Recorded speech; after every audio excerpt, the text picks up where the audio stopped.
dance in this area 7 days a week. It isn't age, it's attitude. And if you have the right attitude that you want to come here and dance and have a good time, your age doesn't mean a thing. We went there when Ariel was born, and we were there for her baby naming. And Ariel knew me from such an early age.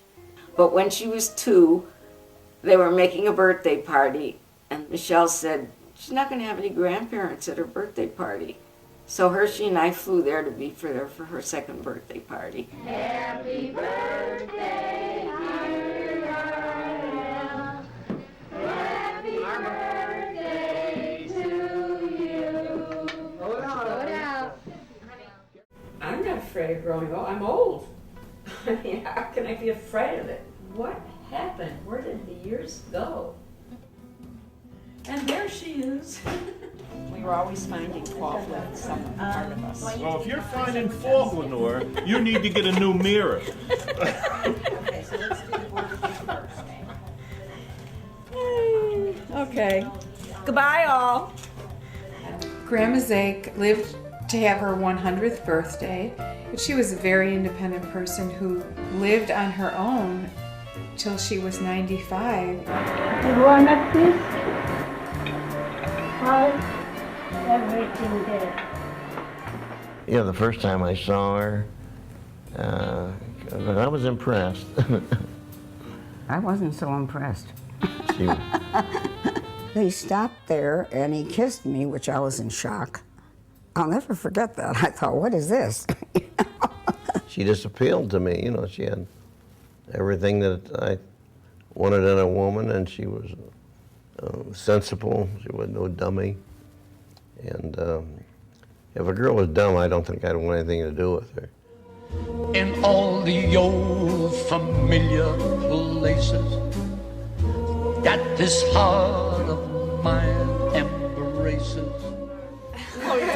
Or he would make your belly button. Yeah. Make your belly button squeak. And then we try to find the spot, and it's right about in here, and it goes.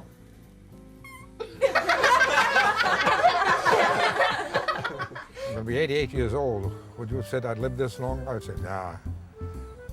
Really? When people say, how are you? I say, I'm still here. I had one time I had brown hair, and one time I had hair. Margaret Walker herself was captured when she was 10 years old by a party of Wyandot Indians.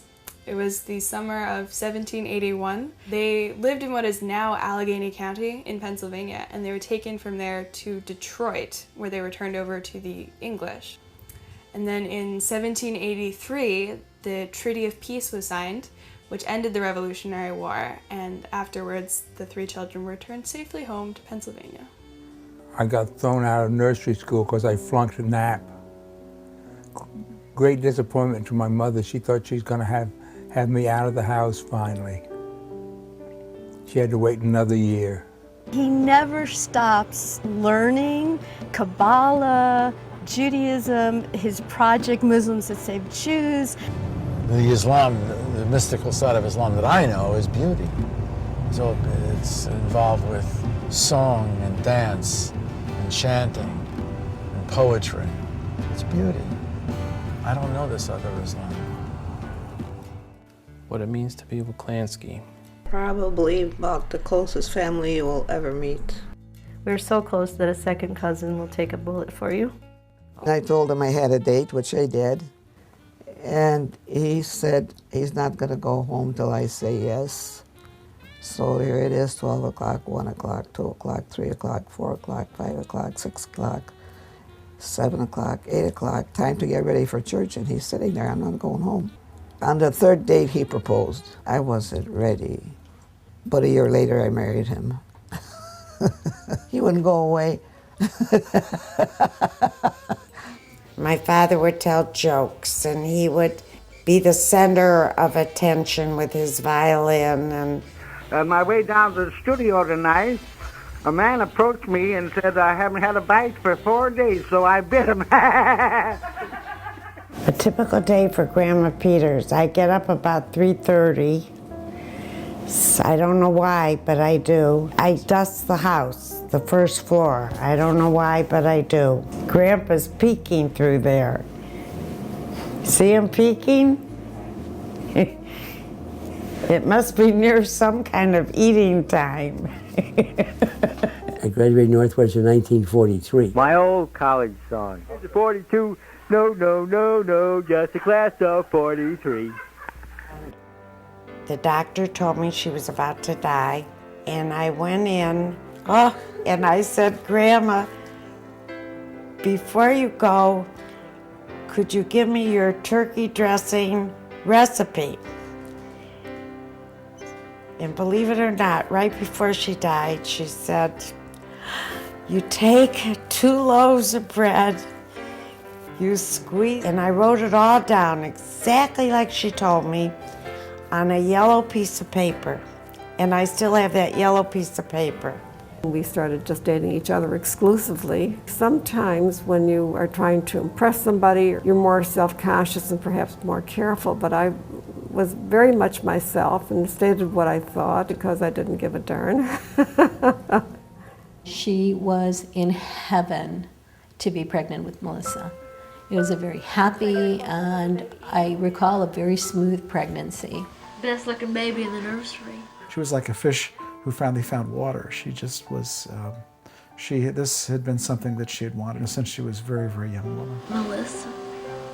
Melissa Andrea. She made a really great childhood for us.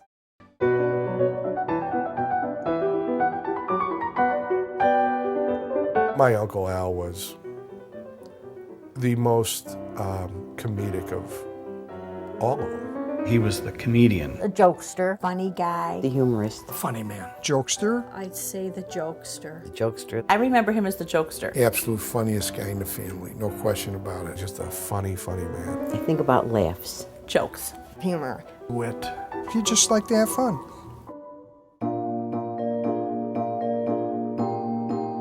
The history of Tom and me, how we met. We met at one of the Christmas parties Corn Products used to have every year. Then we started to go out only when he was not in school. When he was going to night school, I didn't see him for months. I liked him, and he treated me well. Plus, he had a car. I'm 87 years old. Born in Chicago, Illinois, September 15th, 1921. My full name is Lena Madeline Crispino. My Aunt Lena is wonderful. She's wonderful. Lena? Precious? Great cook. Always a friendly voice. A very kind person. Good listener. Very warm person. Great role model. A wonderful woman. She is an amazing woman. She really is. There's nobody like my Auntie Lena. She's another mother to me. What do you say about your mom? You know, other than I want to be just like her when I grow up. We invited people from work. One guy said, I'm going to give you a special wedding present. He said, I'm going to make the records. Well, nobody, I mean, this was unheard of. Meet my mother, Mrs. Eternal. You having a good time? Yes, I like my son married. Okay. That's nice. Tanta piacere e tanta consolazione. So this is it. What do you mean, so this is it? I'm married. Oh, I see. We were always together, the three of us. When I dated my husband didn't know which one was his girlfriend. He'd always say, you know, I don't even know which one I'm going to marry because the three of them are always together. We were always together. Always. I told her when I was going to get married, Charlie didn't know who he was marrying, me or the three of us. Once I can say this is mine, you can take it. Long as I know I have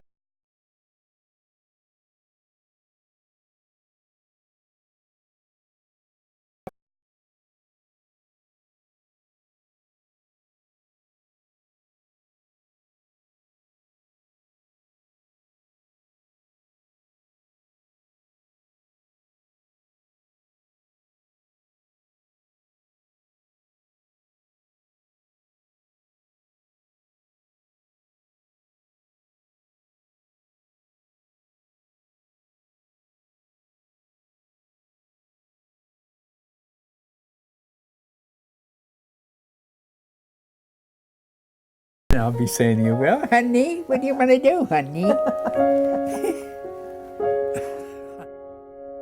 Nothing lasts forever, but this is going to last forever. Tell her what you say, when I go, what's going to happen? I'm going with you. He always says that. When I go, Yeah, he's going with I'm you. not living alone. Kate, we're forever, honey. And he liked a good time, and he liked music, and he liked babies. Oh, he must have. He had 9 of them. I better shut up. My dad used to make wine, and he used to make beer. During Prohibition, why, he was making beer, and Johnny, that's my brother, was in school there, and they came to a place where they had hops, you know. His sister wanted to know what they used them for. And he says, make beer. He got up and he told the whole procedure of making beer. He came home and told my mother and dad about it. My dad about died. She says during Prohibition he was sorry he'd get arrested for bootlegging. I feel like I've been on a lot of journeys that have changed my life. The first being Burning Man. One art installation that I love is this camp called the Talk to God camp. And they bring out this phone booth. Instead of Pac Bell or whatever, it says Talk to God. You pick up the phone and it's someone talking to you, and you ask questions, and it's all live. And the first time I went to it, it was this beautiful woman's voice, and she told me this. She made me cry, and she told me how much she loved me, and it was everything I needed to hear. I was falling in love with John, and I was totally scared. And she just said, "Oh, isn't it great to have all these feelings?" You know, and it was just like, oh. Debbie found out she was pregnant right around Yom Kippur. So she was pregnant. You know, she tried for so long to get pregnant. And then I remember getting the call that she had twins. She was so happy. So happy. Yeah, it was wonderful. After all the years, she was a little concerned about whether she was going to be able to have children, you know, what she should adopt, and then she would only have one, and so that was good luck. Say goodbye to Princess Hospital. Next time you come back here, you'll be moms. So I would basically add coconut flakes or agave or chocolate chips and then make my own concoctions. And living with roommates in Boulder, I put my name on the jar saying Justin's do not eat. And my roommates kept stealing it, which inspired the idea of actually making my own natural almond butter or peanut butter. The thing I love most about Diseño is that you're giving them a way to make a life for their family. They are joyful people and they just want to work. It's their honor to work. How does it make me feel to help the artisans in Africa? It's something I have to do. It's something I want to do, and I love the products on top of that. Elaine's father was really one of my idols in life. Every time we'd visit him, we'd get like a 2 to 3 page letter of him telling us everything he knew about us, and then he would always sign it. Love your old man, Grandpa Abe, who came to America when he was 13.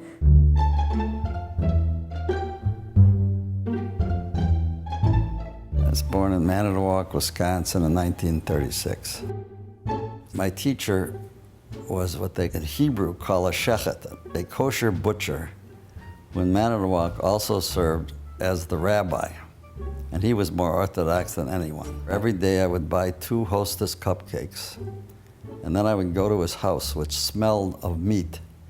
And he sat in his den chewing sugar cubes with blood on his hands, teaching me absolutely nothing for 5 years, except I can read Hebrew faster than anyone else, but I can't understand it. The Chicago Bulls were for sale. They were owned by 10 of the richest people around, all kinds of really wealthy people. And the whole total price for the Bulls, for the whole team, was $16 million in 1983. I put another 250 into this team. Turned out to be one of the greatest investments of all times. Nobody came to the games. The stadium was empty. The year before, they drafted a guy named Michael Jordan. And nobody knew that he was going to become one of the greatest basketball players in the world. And all of a sudden, the stadium was packed. I left Italy, and I'll never forget it. Uncle Vito says, okay, now that you're here, what do you want to do? I said, well, I want to make money. He said, maybe you ought to think about going to school. I'm like, wait a minute, 5 years of grammar school in Italy. I've been out of school for some years. But it was a thought that was just put in my head. It was like, that made the impression. And then, of course, the rest of it is history because I ended up, eventually became a lawyer. You know, the interesting thing about the team is everybody is already very successful at what they do. They really see a higher purpose to trying to help people. We're here to help you bring your family and your business together, have those integrate, work cohesively, and bring the entire group to the next place where you want to go. I met Charles Rollins. He was a flashy guy. He had a bright yellow Plymouth convertible. If that doesn't attract girls, nothing will. Oh, but the finance company had other ideas. They took it back to Kansas. Before very long, we were both walking. In 1965, my father dropped the keys in my hand, and the company was growing so fast that I begged my brother Jim to come to work, which had been our plan from the time we were little kids together. When I was 7 years old and he was 9 years old, we were actually changing the name of the company. We had this dream at those ages. He came back, and really the company just took off. I had not been happy with my dating situation. I thought that most men were pretty immature. And then I met Jim. And he was great.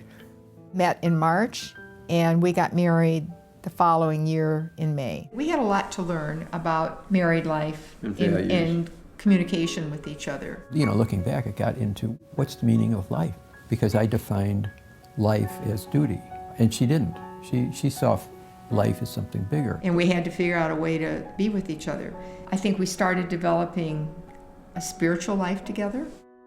We were just very committed to each other.